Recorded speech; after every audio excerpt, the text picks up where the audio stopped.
CIT నాయకులు మన కోసం టైం కేటాయించుకొని మన కష్టాన్ని ప్రభుత్వానికి విన్నవించుకోవాలని చెప్పే ఉద్దేశంతో ఇక్కడికి వచ్చి వాళ్ళు మనకు సంఘీభావం తెలుపుతుంటే మన వివోఏలు మాత్రం మధ్య లేచిపోతున్నారు.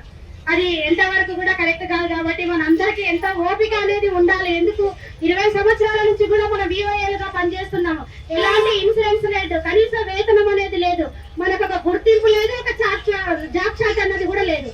కాబట్టి మనం ఎంత ఉధృతంగా మనము ఈ ప్రభుత్వాన్ని మెడలు వచ్చే వరకుగా మన ప్రయత్నం అనేది కొనసాగించడానికి ప్రయత్నం అనేది మనం అందరం కూడా జిల్లా స్థాయిలో, మండల స్థాయిలో నుంచి, గ్రామ స్థాయి నుంచి కూడా మనము ఎంతో ఉధృతం చేస్తేనే ఈ ప్రభుత్వం అనేది దిగి వస్తుంది. మనం చేస్తున్నటువంటి అజీవిక కానీ మీకు అందరికీ తెలుసు, అజీవిక అన్నది 3 క్వార్టర్స్ కూడా మనము 3 నెలలకు ఒకసారి, ఈ రోజు కాదు రాత్రికి రాత్రి కొట్టమంటున్నారు. మీరు అర్థం చేసుకుంటున్నారు. ఇప్పుడు ఇందిరమ్మ చీరలు అన్ని వచ్చినాయి.